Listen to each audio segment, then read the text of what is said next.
Se a retratutida é tão forte, será que não seria mais inteligente usar microdoses todos os dias? Tipo, em vez de dar um sinal grande uma vez por semana, dar um sinal pequeno todos os dias?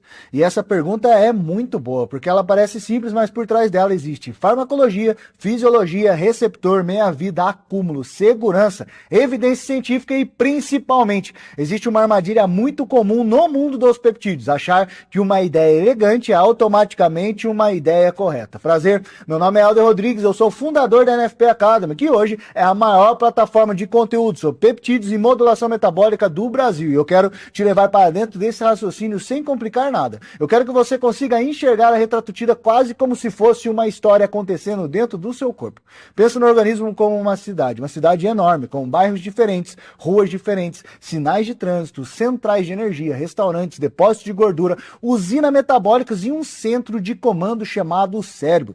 Quando uma molécula como a retratutida entra nessa cidade, ela não entra como um visitante comum, ela entra como uma mensagem poderosa, enviada para 3 departamentos ao mesmo tempo. O primeiro departamento é o GLP-1. Ele conversa muito com fome, saciedade, velocidade do estômago e controle da glicose. É como se ele dissesse para a cidade: calma aí, não precisa comer tanto agora, vamos reduzir o apetite, aumentar a saciedade e organizar melhor a entrada de energia. O segundo departamento é o GIP. Ele atua como um reforço da comunicação metabólica. Ele ajuda o corpo a responder melhor aos nutrientes, principalmente dentro de um contexto em que a insulina precisa agir de uma forma mais inteligente. Ele não é apenas um figurante, ele participa da orquestra metabólica. O terceiro departamento é o glucagon, e aqui que a conversa fica mais sofisticada, porque o glucagon não é só mais açúcar no sangue, como muita gente aprende de forma rasa. Dentro da arquitetura farmacológica, o receptor de glucagon entra como um sinal de gasto energético, mobilização de substratos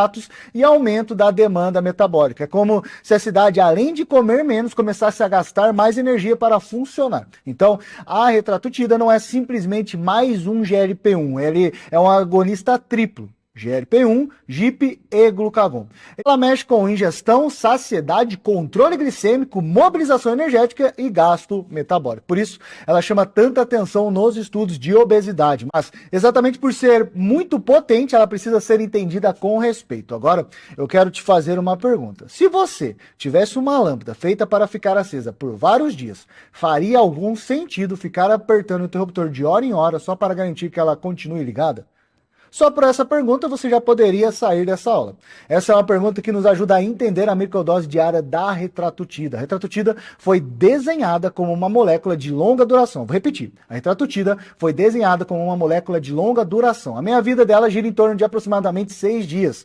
Traduzindo para uma linguagem bem simples, ela não entra hoje e desaparece amanhã. Ela permanece sinalizando. Ela deixa rastro farmacológico, ela fica circulando e ativando receptores por tempo suficiente para que o modelo estudado faça sentido como aplicação semanal e não diária. E aqui vem o primeiro ponto que você precisa guardar. Quando uma molécula tem meia-vida longa, o corpo já está recebendo sinal prolongado. A ideia de preciso pingar um pouquinho todo dia para manter o receptor ligado pode até parecer bonita, mas não combina tão bem com a molécula que foi construída para durar.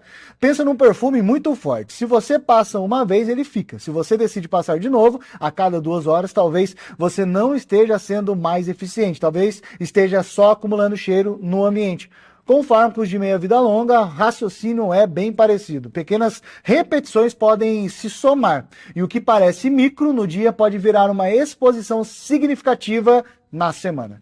Aí agora você até poderia me perguntar, mas Helder, se a microdose diária for bem pequena? Aí entra um segundo ponto que precisamos pensar. Se a dose diária for pequena demais, talvez ela simplesmente não gere ativação suficiente dos 3 receptores para reproduzir o que visto nos estudos. Você pode ter uma presença crônica da molécula, mas sem a potência metabólica relevante. É como tentar aquecer uma casa grande e acendendo uma vela no canto da sala. Existe calor? Existe. Mas ele muda a temperatura da casa? Provavelmente não. Então, microdose muito baixa pode ser pouco eficaz e microdose repetida sem critério pode acumular. Percebe como a ideia que parecia simples começa a ficar mais delicada? Agora vem o terceiro ponto. Existe uma hipótese que não é absurda. Dividir a exposição total para tentar reduzir o pico e melhorar a tolerabilidade em algumas medicações, essa lógica pode até fazer sentido. Se uma substância sobe muito rápido, gera muito colateral e cai rápido, fracionar poderia suavizar utilizar a curva. Só que no caso da retratativa, a curva já é longa. A molécula já foi desenhada para sustentação semanal. Então, a pergunta correta não é dá para microdosar? A pergunta correta é: existe estudo mostrando que microdose diária é superior ao regime semanal estudado? E a resposta é não.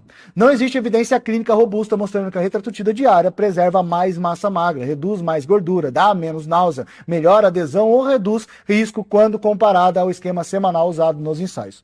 O que existe é hipótese. Hipótese é o começo da ciência, não o fim da ciência. Esse é um dos grandes erros do mercado de peptídeos. O mercado pega uma hipótese, coloca uma embalagem bonita, chama de protocolo avançado e vende como se fosse verdade estabelecida.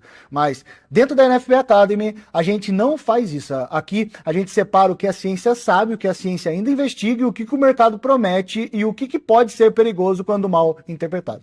E aí chegamos no quarto ponto, talvez o mais importante. Microdose não significa automaticamente segurança. Eu vou repetir.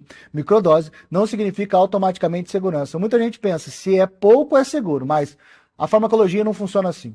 O risco não depende só da quantidade de uma aplicação, depende da meia-vida, do acúmulo, da potência, da pureza, da procedência, da resposta individual, do estado nutricional, da massa magra, da função biliar, do pâncreas, do fígado, do intestino e dos medicamentos que a pessoa já usa.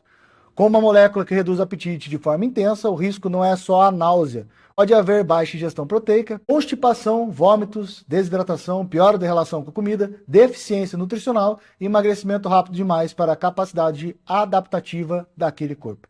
E quando entra o componente chamado glucagon, a conversa fica ainda mais séria, porque estamos falando de uma via energética mais ativa, não é apenas comer menos, é mexer no modo como o corpo gerencia a energia. Por isso, quando alguém pergunta se microdoses diárias de retratoxina fazem sentido, a minha resposta educacional é: como estratégia padrão, fazem pouco sentido farmacológico. Como hipótese teórica de tolerabilidade, até dá para entender o raciocínio, mas como protocolo validado, não. Como orientação prática individual, também não. A retratoxina estudada é semanal, investigacional, potente e ainda existe respostas de longo prazo. E tem outro ponto que precisa ser dito com muita clareza. A retratoxina não é uma substância aprovada para uso clínico comum. Ela ainda está no campo investigacional. O uso aprovado é uma coisa. O uso experimental dentro de estudo clínico com critérios e monitoramento é outra. O uso recreativo estético paralelo ao de produto vendido como Research Peptide é outra completamente diferente. E aí que mora o perigo, porque quando uma pessoa vê um resultado impressionante na internet, ela muitas vezes não vê os bastidores, ela não vê o critério de inclusão do estudo, a titulação, o acompanhamento dos exames, a avaliação de eventos adversos, a exclusão de pacientes de risco, a análise de segurança, a farmacovigilância. Ela só vê o antes e depois. Mas a ciência não é antes e depois, a ciência é o contexto todo. O contexto é o que separa o profissional que repete moda do profissional que entende fisiologia. A grande lição desta aula é que a retratoxina não deve ser vista como uma caneta mágica, nem como um hack de emagrecimento. Ela deve ser vista como uma ferramenta farmacológica de altíssima potência, que conversa com 3 receptores metabólicos, que exatamente por isso precisa ser interpretada com maturidade. Se você está assistindo essa aula, eu quero que você se enxergue naquela cena do começo. Você é esse aluno que pergunta: será que a microdose diária é mais inteligente? E agora você já consegue atravessar uma ponte que poucos atravessam. De um lado da ponte está o pensamento comum: menos doses por dia deve ser mais seguro. Do outro lado está o pensamento farmacológico: qual é a meia-vida? Qual é a exposição acumulada? Qual o receptor está ativado? Qual desfecho foi estudado? Qual risco não aparece no marketing? Qual evidência sustenta esta ideia? Essa é a mudança de nível. A NFP Academy não existe para formar repetidores de protocolo, ela existe para formar profissionais capazes de ler o corpo, entender a molécula, questionar promessas e tomar decisões educacionais com base em fisiologia, evidência e segurança. É exatamente por isso que a formação avançada em peptídeos e modulação metabólica existe, porque o mercado está cheio de nomes bonitos, listas de substâncias, promessas agressivas e protocolos copiados, mas o profissional que vai se destacar nos próximos anos não é aquele que sabe decorar nomes, é aquele que entende mecanismo. É aquele que olha para uma molécula como retratoxina e não pergunta apenas quanto usar. Ele pergunta: por que ela foi desenhada assim? Qual receptor ela ativa? Por quanto tempo ela sinaliza? Onde estão os riscos? O que já foi estudado? O que ainda é hipótese? E o que eu jamais devo transformar em orientação sem base? Essa é a diferença entre curiosidade e formação. Então, guardando em uma frase, a microdose diária de retratotida pode parecer sofisticada, mas hoje é mais hipótese do que ciência aplicada. A lógica farmacológica favorece o entendimento da meia-vida longa e do regime semanal estudado. E qualquer tentativa de transformar a microdose diária em protocolo padrão está andando mais rápido do que a evidência permite. E quando a prática corre mais rápido do que a ciência, quem paga a conta é o paciente, o aluno, o atleta ou o corpo que acreditou em uma promessa bonita demais. Na NFP Academy, a gente faz o caminho contrário. Primeiro, a gente entende. Depois, questiona. Depois, aprofunda. E só então, aprende a enxergar os peptídeos pelo que eles realmente são. Sinais biológicos poderosos que exigem conhecimento poderoso.